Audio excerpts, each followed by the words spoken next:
தொடர்ச்சியாக இயங்கிக் கொண்டிருக்கும் நம் இதயம் உடல் உள்ளுறுப்புகளுள் வரிசையில் முதலிடத்தில் உள்ளது. இதயம் குறித்த சுவாரஸ்யங்களை பார்ப்போம். ஒரு நிமிடத்தில் இதயம் எத்தனை முறை துடிக்கிறது?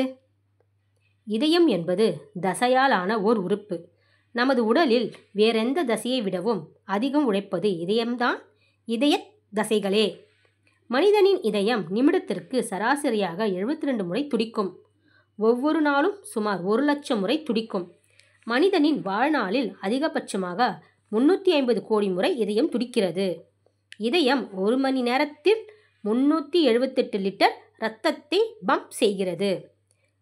மணிக்கு 1.6 கிலோமீட்டர் வேகத்தில் இரத்த குழாய்க்கு இரத்தத்தை இதயம் அனுப்புகிறது. இதய துடிப்பை அறிய டாக்டர்கள் பயன்படுத்தும் ஸ்டெத்தஸ்கோப் கருவி 1816இல் உருவாக்கப்பட்டது.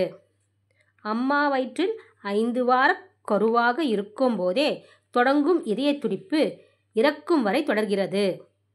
ஒரு நிமிடத்தில் ஆணை விட பெண்ணின் இதயம் சராசரியாக 8 முறை அதிகம் துடிக்கிறது. தான் துடிப்பதற்கான மின்சாரத்தை தானே உற்பத்தி செய்து கொள்வதால் உடலில் இருந்து அகற்றப்பட்ட பின்னரும் குறிப்பிட்ட நேரம் வரை இதயம் துடித்துக்கொண்டே இருக்கும்.